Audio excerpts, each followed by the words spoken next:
There was one back in 2007 called Comet Holmes.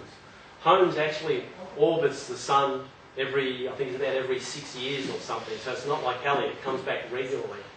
And something happened to this one the last time in 2007, because, as I said, the actual comet's the tiniest little dot in the middle, and all this material just gets blown off the surface to form this head of the comet. And something happened to Holmes last time it came around, that this head ballooned out so big, it was physically bigger than the Sun. It was the largest thing in our solar system at that time. Admittedly, the material in this head would probably only weigh a few tons, but the actual head of the comet ballooned out to larger than the Sun itself. Its tail stretched almost from the Sun to Jupiter. It was massive. It was a huge whatever happened. Something happened on the surface. They don't know. When it comes back in a few years, they want to try and see if they can see anything that changed on it, because it comes around about every 6-7 years, something like that. So it'll be back soon. Now, they have a lot of satellites up there. They have one called SOHO, which is actually designed specifically to watch activity on the Sun. So it looks for storms on the Sun and things, stuff getting blown out into space and things like that. Just to make sure. I have my mouse in the middle, the next bit won't work. It's a Windows thing. Right. So it takes all this footage of the Sun with all the solar eruptions and everything. It's located, again, in one of those Lagrangian points. So it's 99% of the way to the Earth, and only 1% of the way to the Sun. But at that distance, the gravity from the Earth and the gravity from the Sun equalise, so it just sits there. There's the same amount of tug on either side, and it just sits there and it just orbits the Sun, and it just stays in this one spot all the time. They don't need any fuel to keep it there, it just stays there. The gravity is all equalised. They just have a little bit of fuel to stabilise it if necessary. But it's just been shooting all this video of the Sun for many, many years. And they've found that they can use this footage to see comets as they go around the Sun. And this one is a little bit of footage from Comet McNaught. And you'll see there's the Sun, right? There's the comet coming in. It was streaming around behind the Sun. You can see some of the stars as well. This was twin comets in 1998. You see one, and then there's another one came along, and they actually plummeted into the Sun. The little burp wasn't from the comet. This one here, you'll see another one comes in, that's coming around, look, from the top, streaming around behind the Sun. You can see that huge tail out behind. Hyakutake, 1996. You can see how long it's been up there. So by looking carefully at all this footage, they've been able to find 2,000 comets.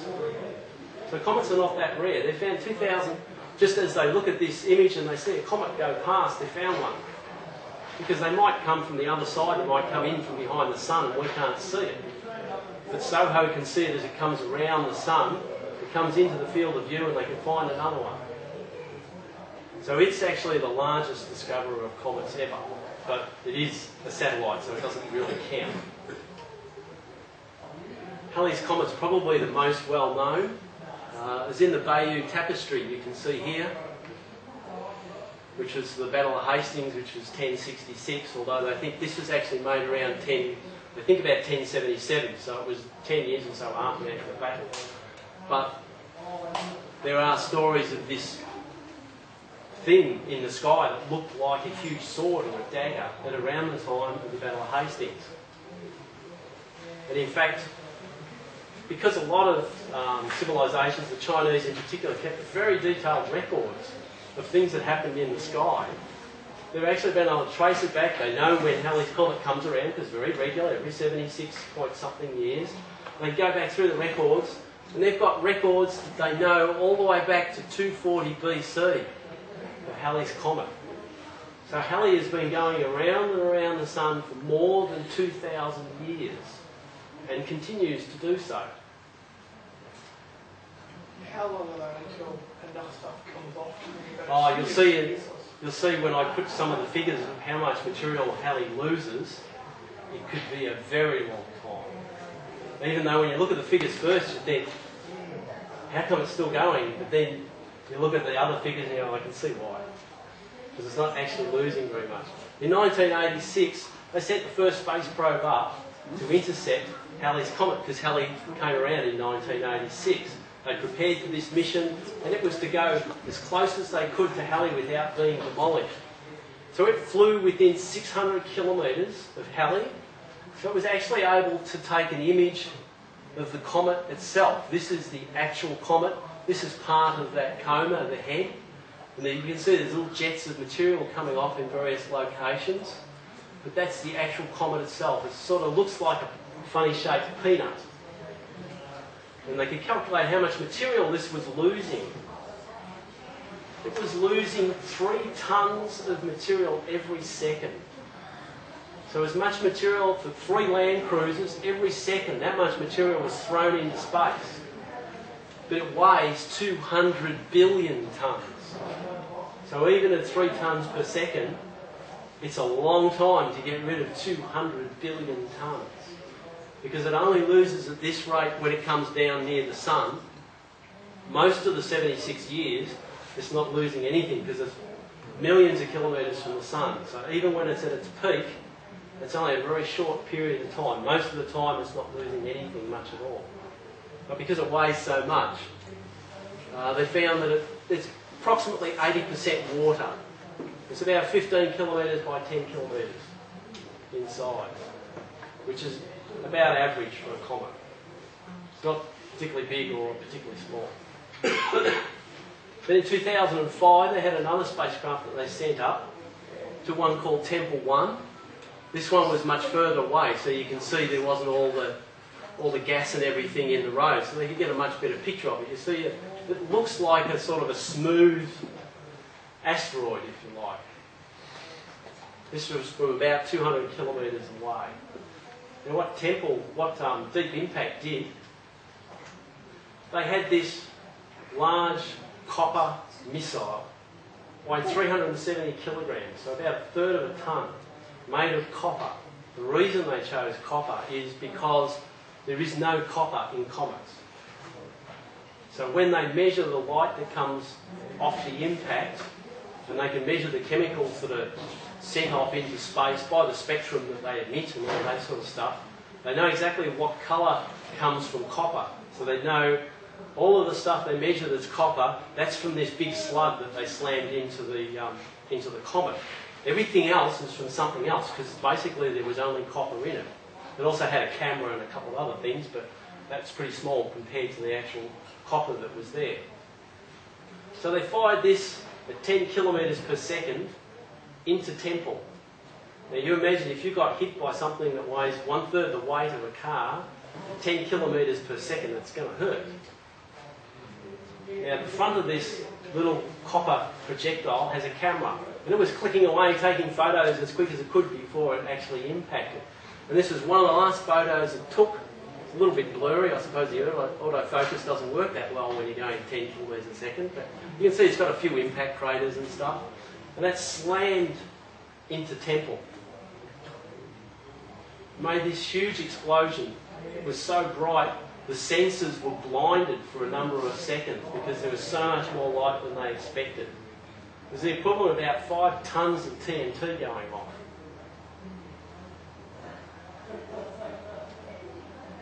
And of course they celebrated back at Mission Control because it was a success. And they calculated about 5,000 tonnes of water was thrown up into space from this impact. 10,000 tonnes of dirt and dust. And it made a crater around about 100 metres across.